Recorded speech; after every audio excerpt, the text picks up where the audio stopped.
सभी दर्शकों का स्वागत है। मैं हूं आपके साथ अपूर्वा सिंह।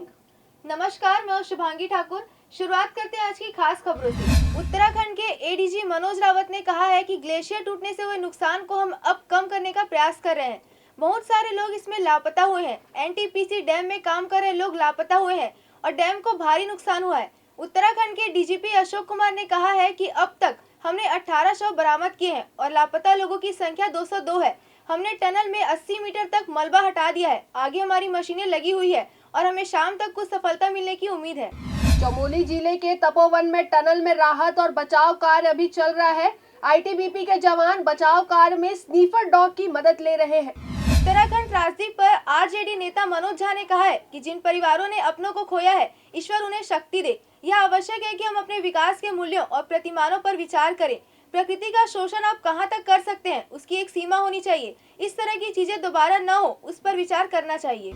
उत्तराखंड के डीजीपी अशोक कुमार ने बताया है कि अब तक हमने 18 शव बरामद किए हैं और लापता लोगों की संख्या 202 है। हमने टनल में 80 मीटर तक मलबा हटा दिया है। आगे हमारी मशीनें लगी हुई हैं और शाम तक कुछ सफलता मिलने की उम्मीद है। चमोली में तबाही को लेकर कांग्रेस के पूर्व अध्यक्ष राहुल गांधी ने ट्वीट किया है। उन्होंने लिखा है कि पूरा देश उत्तराखंड के साथ है। इस समय सबसे जरूरी है कि आने वाले कुछ दिन राहत कार्य में कोई बाधा न आए।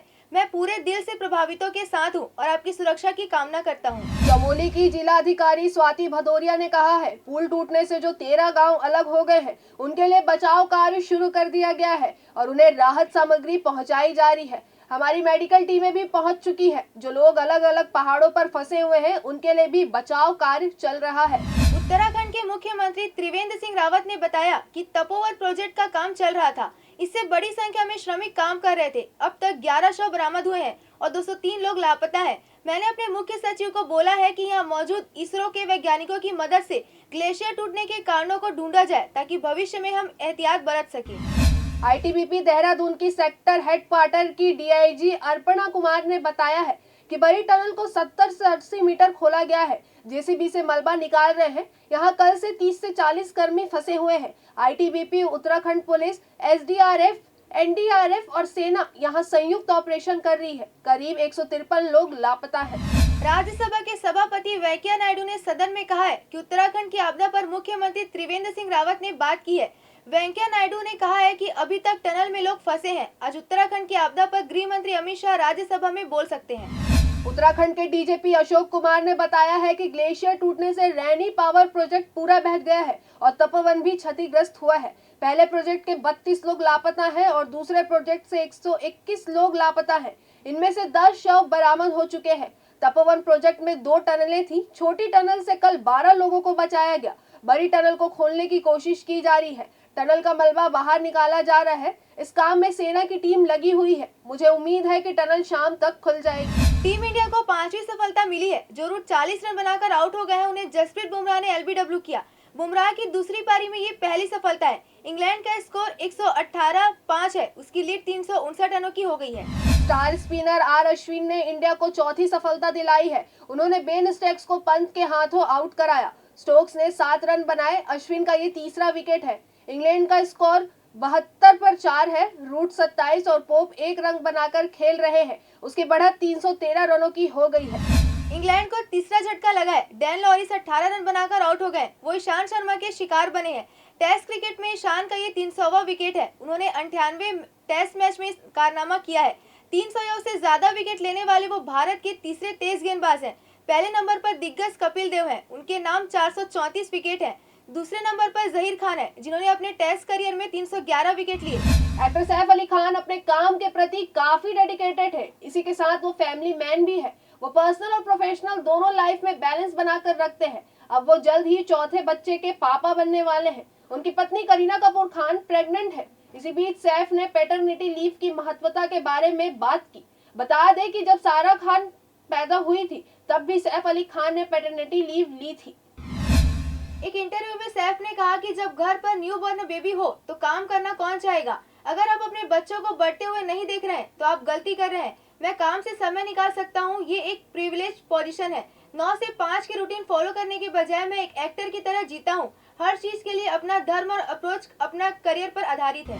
नेहरू युवा केंद्र संगठन ने 13,000 से ज्यादा पदों के लिए भर्ती निकाली है। NYKS वॉलंटियर्स भर्ती 2021 और 22 के लिए योग्य व इच्छुक उम्मीदवार 22 फरवरी 2021 तक आधिकारिक वेबसाइट nyks.nic.in पर आवेदन कर सकते हैं। इस भर्ती के लिए 10वीं पास उम्मीदवार आवेदन कर सकते हैं। आधिकारिक नोटिफिकेशन के मुताबिक नेशनल यूथ कोर प्रोजेक्ट्स के लिए कुल 13,206 पदों पर उम्मीदवारों का चयन किया जाना है। इस भर्ती के लिए किसी प्रकार का आवेदन शुल्क नहीं रखा गया है।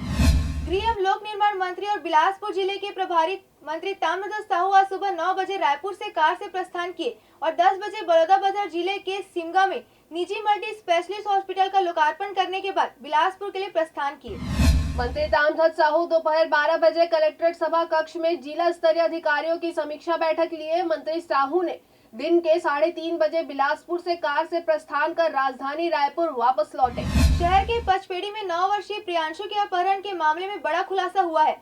दरअसल पुलिस को कन्या छात्रावास में प्रियांशु की लाश मिली है। बताया जा रहा है कि होने वाले जीजा ओम नायक ने ही प्रियांशु की हत्या की है और पुलिस को गुमराह करने के लिए अपहरण की साजिश रची है। आरोपी ओम नायक ने ही बच्चे के परिजनों को अपहरण की जानकारी दी थी। बच्चे की हत्या की पुष्टि एसपी प्रशांत अग्रवाल ने की है। वहीं पुलिस ने आरोपी युवक को गिरफ्तार कर लिया है। पुलिस की पूछताछ में आरोपी ने हत्या की जो वजह बताई है वो बेहद चौंकाने वाली है। पुलिस की दी जानकारी के मुताबिक आरोपी ने पीड़ित परिवार के घर से रिश्ता तोड़ने के लिए मासूम की हत्या की थी। पचपेड़ी में 9 वर्षीय बच्चे के अपहरण की घटना सामने आई थी, जिसके बाद पुलिस ने जांच 6 अलग-अलग टीमों का गठन कर बच्चे की तलाश शुरू की थी।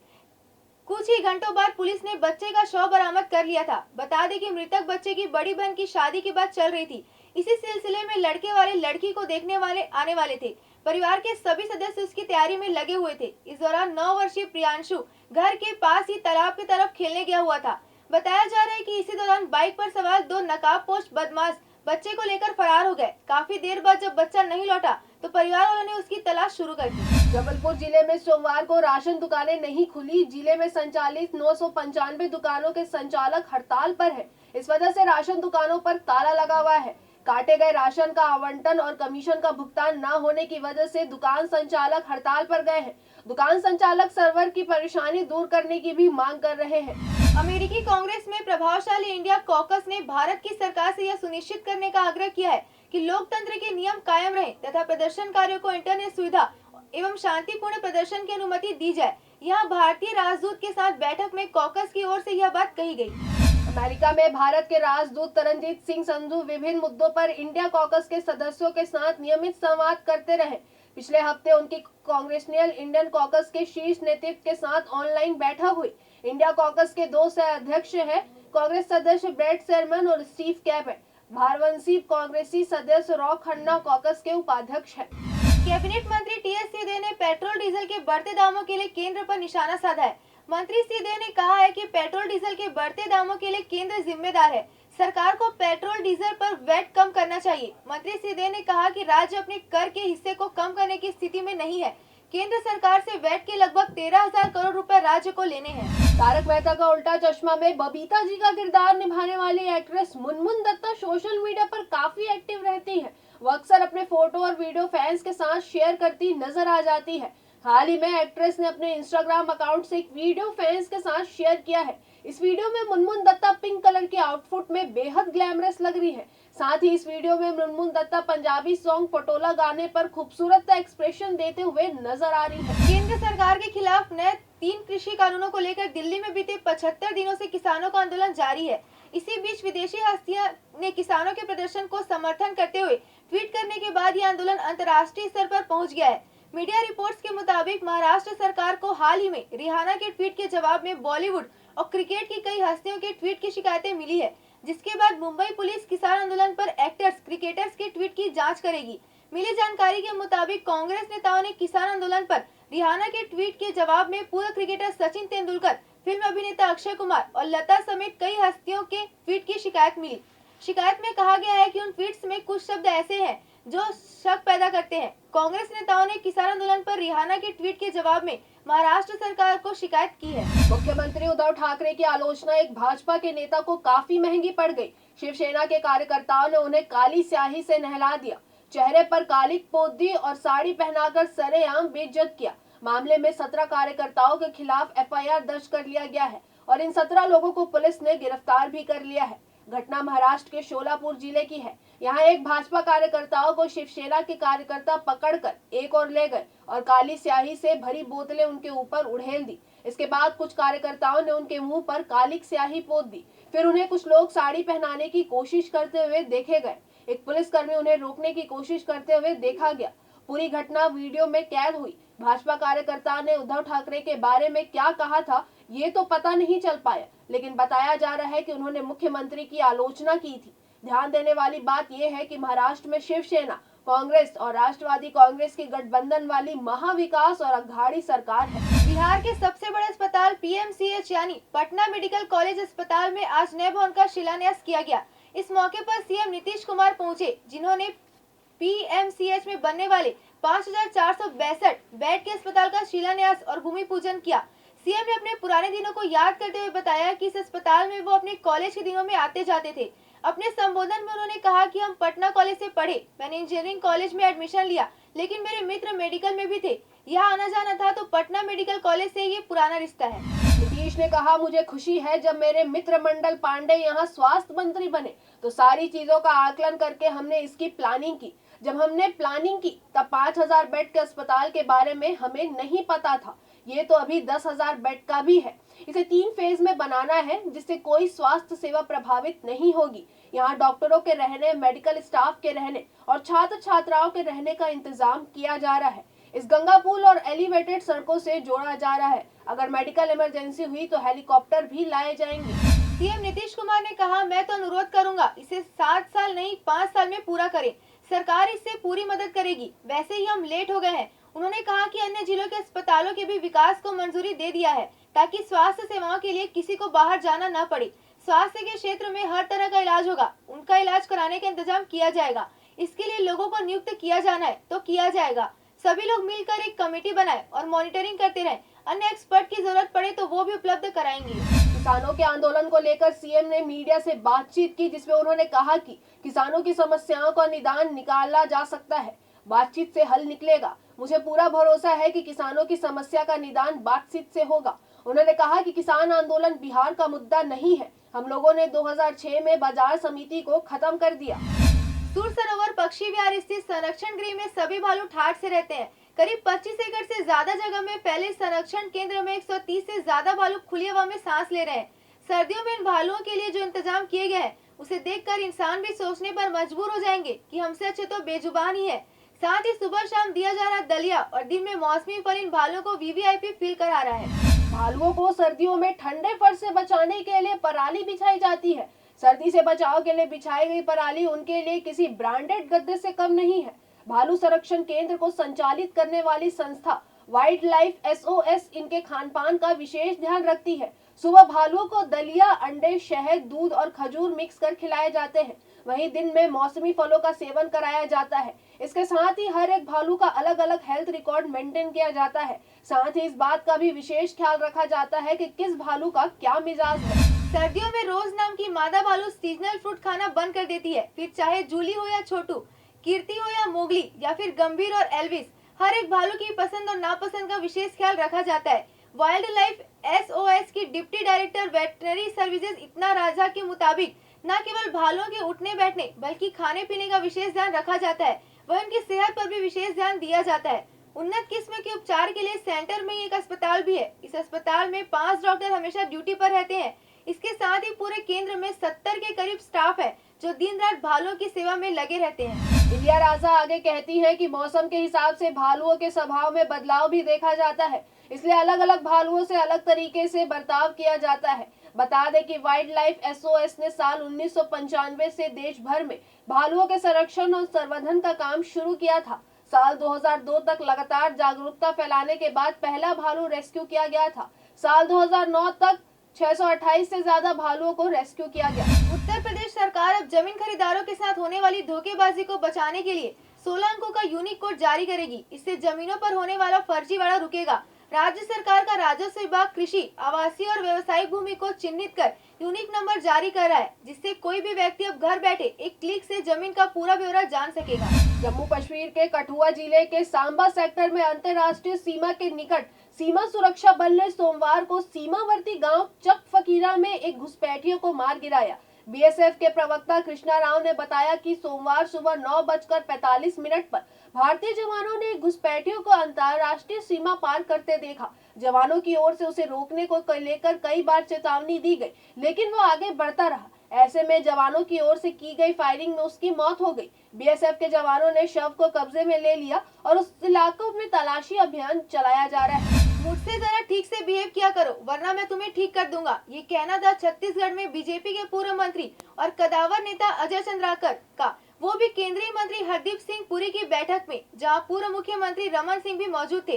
दरअसल कार्यक्रम में पहुंचे पूर्व मंत्री अजय चंद्राकर किसी बात से नाराज थे। वहां बीजेपी के प्रदेश महामंत्री भूपेंद्र सवन्नी से उनकी बहस हुई। थोड़ी देर बाद चंद्राकर ने तमतमाते हुए भूपेंद्र सवन्नी से कहा कि जाओ जाकर चमचागिरी करो, मुझसे जरा ठीक से बिहेव किया करो वरना मैं तुम्हें ठीक कर दूंगा। पूरा मामला बैठक के दौरान सीसीटीवी कैमरे में कैद हो गया। हरदीप पुरी केंद्र बजट पर चर्चा करने के लिए छत्तीसगढ़ पहुंचे। पुरी ने सबसे पहले प्रदेश भाजपा कार्यालय कुशाभाऊ ठाकरे परिसर में प्रदेश भाजपा के प्रमुख पदाधिकारियों से चर्चा की।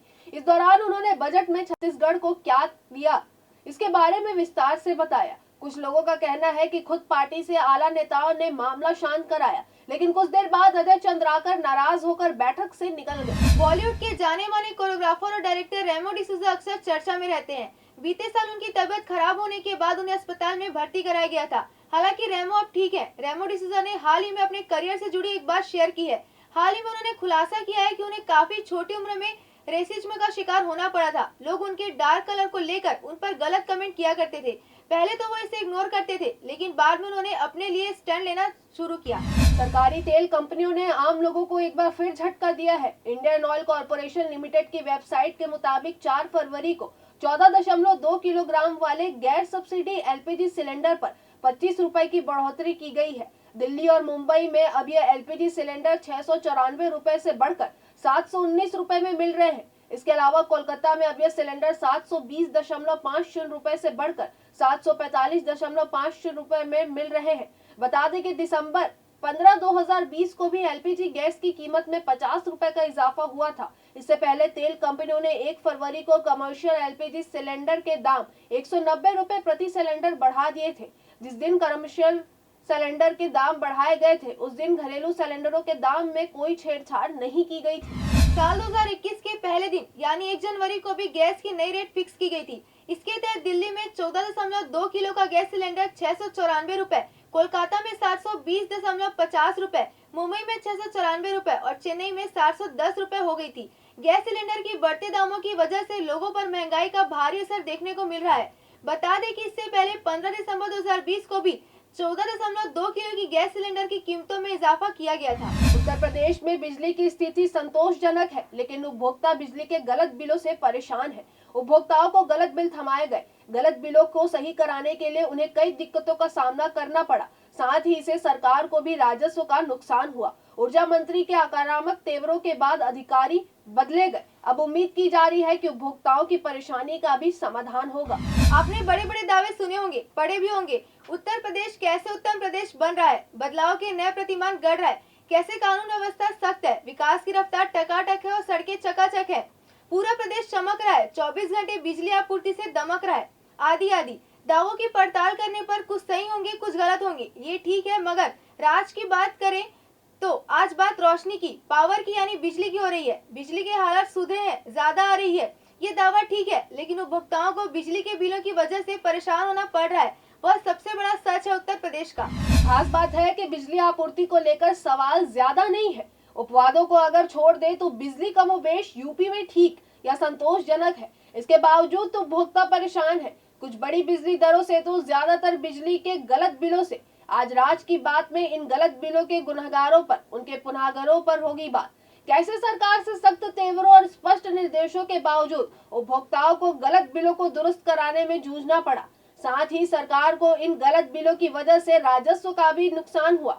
बावजूद इसके कैसे अफसरों का नहीं बदला काम करने का धर्रा, और जब विभागीय मंत्री को खुलकर सामने आना पड़ा तो अफसर हटे तो, लेकिन कोई सजा जैसी पोस्टिंग के बजाय और बेहद अहम जिम्मेदारी से नवाज दिए गए। देश के सबसे बड़े सूबे में वैसे भी कुछ छोटा नहीं होता। उत्तर प्रदेश के यूपीपीएल का नाम आपने खूब सुना होगा।